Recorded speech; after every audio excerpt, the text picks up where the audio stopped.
Je vais d'abord vous donner deux statistiques de base. Quand on prend les données démographiques au niveau de nos pays, on se rend compte que plus des 2/3 de la population vivent en milieu rural. Et que, d'une façon générale, le taux d'accès à l'électricité est très très faible. Et premièrement. Deuxièmement, la plupart des grosses entreprises qui apportent des services énergétiques, je pense aux entreprises d'électricité, je pense aux entreprises qui se chargent de la distribution des produits pétroliers.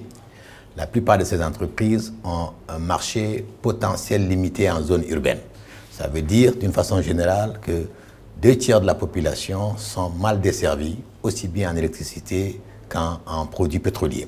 Or, c'est les deux principales sources d'énergie qui permettent d'améliorer les conditions de vie et les conditions de travail. Et puisque pour des raisons économiques, il est très difficile de rentabiliser à prime abord les offres de services énergétiques en zone rurale, pour des raisons d'éloignement, pour des raisons liées aussi au niveau de revenus de ces populations. Et depuis 15 ans, le PNUD, avec l'appui, en collaboration avec certains partenaires, a pu mettre en place un outil adapté au monde rural. C'est cet outil qu'on appelle les plateformes multifonctionnelles. Au départ, c'était un équipement qui était principalement destiné à l'allègement des travaux des femmes, parce qu'on pense que plus de 50% de la population est féminine et que dans cette tranche, les 2/3 vivent en milieu rural et que des travaux les plus élémentaires qui sont mécanisés en milieu urbain ne le sont pas en milieu rural. Et que principalement, les premiers projets de plateformes multifonctionnelles visaient l'allègement des travaux féminins. Puis, il y a eu beaucoup de capitalisation d'expériences pratiques qui ont fait que l'outil a d'abord est passé du cadre d'un seul pays à un cadre régional et qui regroupe aujourd'hui des dizaines de pays africains, premièrement. Et deuxièmement, on s'est rendu compte qu'on pouvait faire plusieurs choses à la fois. La première, c'est de partir d'une force motrice pour donner de l'électricité, ou la deuxième, c'est de partir de l'électricité pour donner de la force motrice. Et du coup, la composante accès aux services énergétiques a été intégrée à l'outil plateforme et qui fait qu'aujourd'hui, nous sommes réunis pour le développement de cet outil. Parce qu'il est l'un des plus adaptés au contexte rural, du fait que c'est une production d'énergie décentralisée à un coût accessible aux populations cibles, avec une technologie facilement maîtrisable par ces mêmes cibles. Je fais d'abord l'historique des plateformes.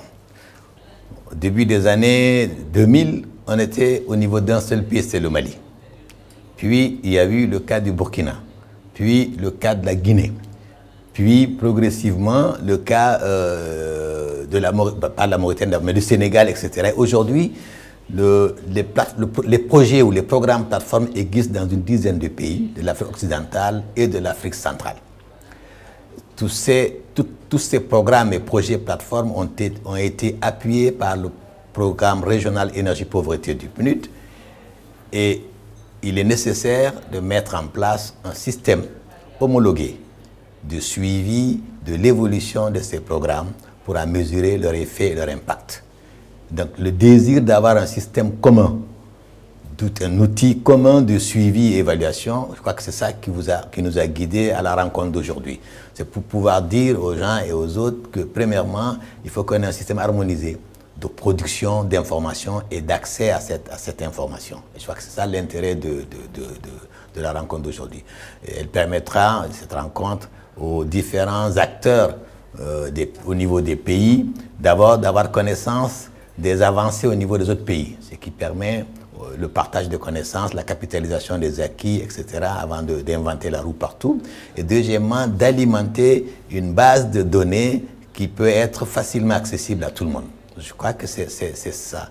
Parce que généralement, quand on fait les missions d'évaluation des projets ou des programmes plateformes, on bute avec les indicateurs de suivi. Parce que selon les documents de projet, chaque pays a tendance à libeller un certain nombre d'indicateurs pour permettre de mesurer l'évolution. Or, on est au niveau régional, il faut homologuer tout ça pour qu'on puisse avoir une masse critique d'informations lisible par tout le monde et alimentée par tout le monde.